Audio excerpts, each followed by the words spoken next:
নমস্কার, আমি বিম্বিসা। আরজিকর মেডিকেল কলেজে ঘটে যাওয়া ঘটনা নিয়ে আজ আমার উপস্থাপনা চিত্তজেতা ভয়শূন্য। হ্যাঁ, চিত্তজেতা ভয়শূন্য। আমি কবিগুরু রবীন্দ্রনাথ ঠাকুরের কবিতাটি আমি পাঠ করব না, কিন্তু তাও ওই দুটি লাইন আমি নিয়েছি আমার উপস্থাপনার প্রেক্ষাপটে। তাহলে শুরু করছি। চিত্ত যেথায় ভয়শূন্য, উচ্চ যেথায় শির। চিত্ত যেথায় ভয়শূন্য, উচ্চ যেথায় শির। স্বপ্ন ছিল এই রাজ্য মোদের, কিন্তু কোথায় তা আজ ভেঙে গুড়িয়ে চৌচির। আর এক রাত পোহালেই স্বাধীনতা, ৭৮ বছর পূর্তি। আর এক রাত পোহালেই স্বাধীনতা, ৭৮ বছর পূর্তি। ঘুমাও সবাই নিশ্চিন্তে, সকাল হলেই করতে হবে পতাকা উত্তোলন। এই আজ মনস্থির। কিন্তু তখনই কানে এলো এ কিসের কলরব, বাংলা মায়ের হাহাকার। বুক ভাঙা অশ্রুধারা ঝরছে নয়নে মার।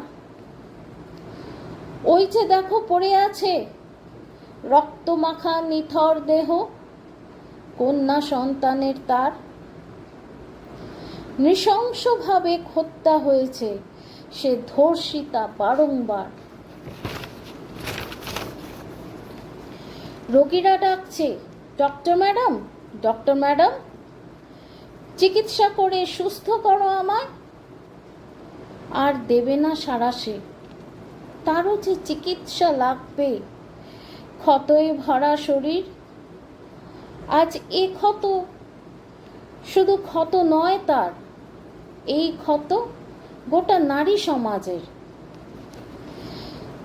লজ্জা ও ধিক্কার প্রশাসনের, লজ্জা ও ধিক্কার রাজতন্ত্রের।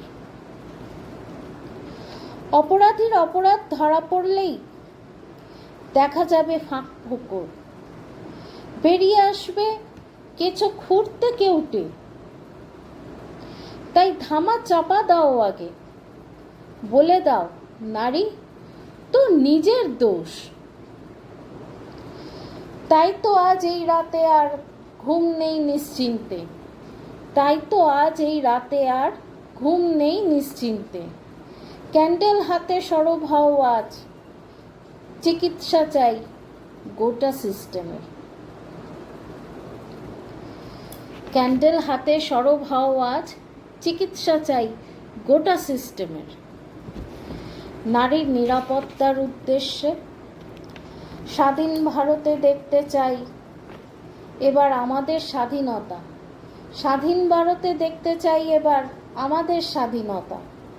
দিনে রাতে, ঘরে বাইরে, ইনস্টিটিউশনে ও রাস্তায় মেয়েরা যেন থাকতে পারে নির্দ্বিধায়, চলতে পারে নিশ্চিন্তে নির্ভাবনায়।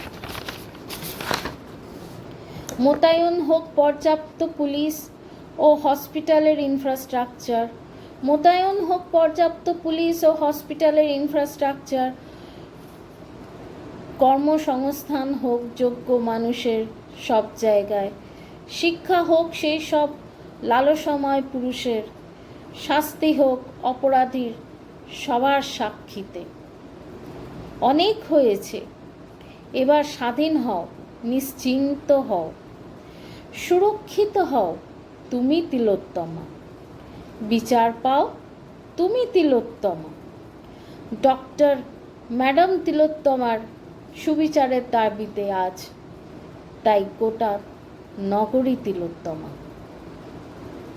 আজ রাতে যে ঢল নামবে, সারা রাত আজ নগরী তিলোত্তমার নারীদের জন্য।